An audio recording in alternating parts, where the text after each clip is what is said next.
আসসালামু আলাইকুম। বাংলাদেশ ফুটবলে এই যুগের প্রথম প্রেম জামাল ভুঁইয়া, এবং ডেনমার্ক থেকে জামাল ভুঁইয়া যখন বাংলাদেশের হয়ে খেলার জন্য পুরোপুরি প্রস্তুত ছিল, তখন বাংলাদেশের ফুটবল কোথায় ছিল, আর আজকে 2025 সালে বাংলাদেশের ফুটবল কোথায়? আপনি যদি চিন্তা করে দেখেন, একটা সময় বাংলাদেশ ফুটবলের যে ক্রেজটা ছিল 1990-এর দশকে বা 1980-এর দশকে, যে পরিমাণ ক্রেজ বাংলাদেশ ফুটবল নিয়ে ছিল, সেখানে বাংলাদেশ ফুটবলের যে ক্রেজ, এই ক্রেজটা কিন্তু হারিয়ে যাচ্ছিল। এবং সর্বশেষ 2012 সাল বা 13 সাল পর্যন্ত বাংলাদেশ ফুটবলের এমন একটা অবস্থা হয়ে গিয়েছিল যে বাংলাদেশ র্যাঙ্কিংয়ে 200 নম্বর পার করে ফেলেছিল। এবং সেইখান থেকে জামাল ভুঁইয়া বাংলাদেশ দলের হয়ে যখন খেলার একটা সিদ্ধান্ত নেন, এরপরে কিন্তু বাংলাদেশ ফুটবলের যে একটা সৌন্দর্য বা বাংলাদেশ ফুটবল নিয়ে মানুষ যে আলোচনা করবে বা বাংলাদেশ ফুটবল খেলাটা দেখবে, এটা কিন্তু আস্তে আস্তে শুরু করে।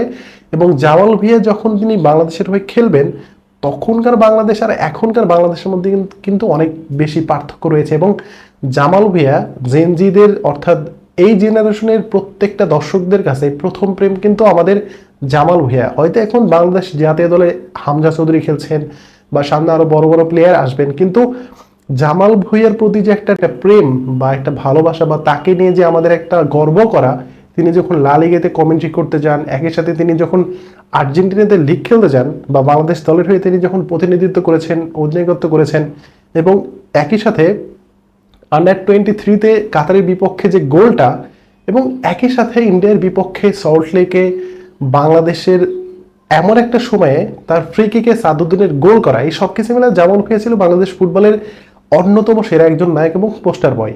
এখন হয়তো তার দিকে ওই আলোটা নেই বা তিনি তার পারফরমেন্সটা ওইভাবে ধরে রাখতে পারছেন না, কিন্তু এই যে তার পারফরমেন্স আপ ডাউন হয় এবং বাংলাদেশ জাতীয় দল থেকে আস্তে আস্তে তার বিদায় হওয়া, এটার পিছনে আসলে কি জামাল ভুঁইয়ার পারফরমেন্স সবচেয়ে বেশি ভূমিকা পালন করেছে, নাকি অন্য কোনো কারণে জামাল ভুঁইয়াকে আস্তে আস্তে বাদ দেওয়া হচ্ছে?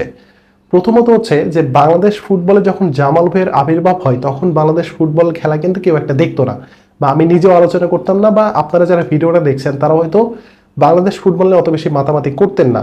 বাট এখন যে পরিমাণে ক্রেজ হয়েছে বা বাংলাদেশ ফুটবল নিয়ে যে পরিমাণ আলোচনা হচ্ছে, এবং একই সাথে হামজা চৌধুরী আসার পরে বাংলাদেশ ফুটবলটা কিন্তু আমূল পরিবর্তন হয়ে গেছে। এবং অনেকেই বলবে যে হামজা চৌধুরীর কারণেই বাংলাদেশ ফুটবলে এত বেশি ক্রেজ, কিন্তু আপনাদেরকে আমি বলে রাখি, জামাল ভুঁইয়া তিনি এমন একজন ফুটবলার ছিলেন যিনি আসলে বাংলাদেশের প্রত্যেকটা দর্শকের কাছে পৌঁছাতে পেরেছেন। এবং যারা ফুটবলকে ভালোবাসে, যারা রাত জেগে ইউরোপের খেলা দেখে, সেই সব দর্শকরা কিন্তু বাংলাদেশ ফুটবলকে নিয়ে নতুন করে ভাবতে শুরু করেছেন। এবং এরপরে তারেক কাজী থেকে শুরু করে আরো বিদেশি প্লেয়ার যারা এসেছে, সেখানে নাইজেরিয়ান একজন ফুটবলের বাংলাদেশি পাসপোর্ট নিয়ে তিনি বাংলাদেশের হয়ে খেললেন, এই সব কিছু মিলে কিন্তু বাংলাদেশ ফুটবলটা কিন্তু আস্তে আস্তে উপর দিকে উঠতে শুরু করলো। এবং বাংলাদেশের এমন একটা বাজে অবস্থা ছিল জামাল ভুঁইয়া আসার আগে, তখন বাংলাদেশ 200 নম্বর র্যাঙ্কিং এর নিচে কিন্তু বাংলাদেশ ফুটবল চলে গিয়েছিল। বাট সেখান থেকে বাংলাদেশ ফুটবল হয়তো এখন 184 বা 182-তে রয়েছে।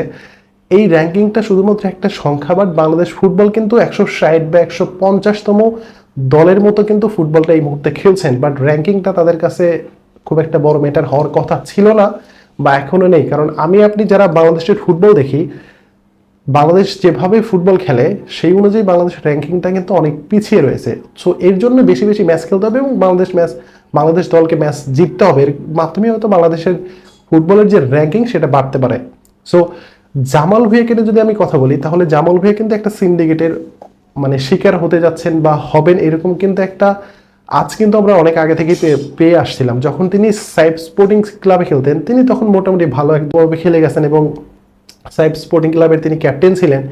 এরপর থেকে মূলত সাইব স্পোর্টিং ক্লাব যখন বাংলাদেশ ফুটবল থেকে বিদায় নিল, এরপরে কিন্তু জামাল ভুঁইয়া তিনি আর্জেন্টিনাতে লিগ খেলতে গেলেন। ঠিক এরপরে আর্জেন্টিনা থেকে ফিরে আসার পরে তিনি শেখ রাসেলে খেললেন, বা অন্য অন্য যে ক্লাবগুলোতে তিনি খেলেছেন সেখানে কিন্তু খুব একটা ম্যাচ টাইম পাননি। এবং এরই মাঝখানে বসুন্ধরা কিংস তারা কিন্তু ফুটবলে নতুন করে আবির্ভাব হলো, এবং বাংলাদেশ ফুটবলে তাদের যে একটা আধিপত্য ধরে রাখা বা তৈরি করা, এই জায়গাটা কিন্তু প্রথম যে শুরু করেছিল সেটা কিন্তু জামাল ভুঁইয়ার উপরে চাপ প্রয়োগ করে কিন্তু সেটা শুরু করেছিল। কারণ আপনি যদি দেখেন, তাহলে বসুন্ধরা কিংসের ডিফেন্ডার তপু বর্মন, তিনি বাংলাদেশ দলে অনেক সময় ক্যাপ্টেন্সি করে থাকেন এবং বসুন্ধরা কিংসের তিনি ক্যাপ্টেন।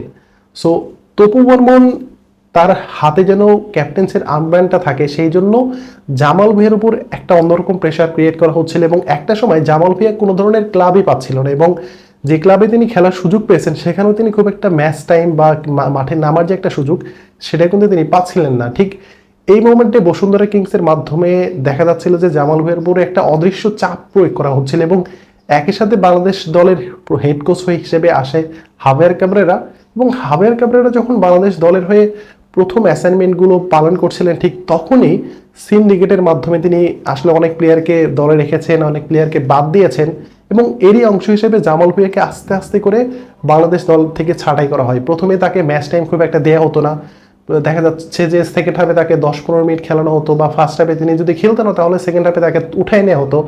এই কাহিনীগুলো করার মাধ্যমে জামাল ভুঁইয়াকে কিন্তু আস্তে আস্তে বাংলাদেশ জাতীয় দল থেকে বাদ দেওয়া হয়, এবং সর্বশেষ বাংলাদেশ দল যখন এশিয়ান কাপ বাছাই পর্ব খেলতে ইন্ডিয়াতে যায় সেখানে জামাল ভুঁইয়া তিনি প্রেস কনফারেন্স করেন এবং দলের সাথে তিনি পরিকল্পনা মাফিক তিনি অনুশীলন করেছেন, সবকিছু ঠিক ছিল, কিন্তু ম্যাচের দিন তাকে মাঠে নামানো হলো না, এবং একই সাথে সোহেল রানা তার মধ্যে একজন লর্ডকে মাঠে নামিয়ে দেওয়া হলো, এবং তিনি যেভাবে বাংলাদেশ দলকে মানে যতটুকু টাইম তিনি খেলেছেন সোহেল রানা ততটুকু টাইম কিন্তু বাংলাদেশ অনেকটুকু স্ট্রাগল করেছে, বাট তার জায়গায় যদি আপনি জামাল ভুঁইয়াকে নামিয়ে দিতেন তাহলে কিন্তু হামজা চৌধুরীর সাথে ভালো একটা বন্ডিং হতো। এবং আমরা সবাই জানি যে ইউরোপিয়ান স্টাইলে যে ফুটবল খেলাটা সেটা শুধুমাত্র আপনি যদি ধরেন তারিক কাজী, জামাল ভুঁইয়া এবং একই সাথে হামজা চৌধুরী এই তিনজনকে দ্বারাই কিন্তু পসিবল ছিল, এবং একই সাথে বাংলাদেশি যারা রয়েছে লোকাল ফুটবলার তাদের খেলার ধরন আর ইউরোপিয়ান ফুটবলারদের খেলার ধরন কিন্তু অনেকটা কম বেশি হবে, সেটা কিন্তু আমরা সবাই জানি। সো হাভিয়ার ক্যাবরেরা তিনি যদি নিজে থেকে এটা চিন্তা করতেন যে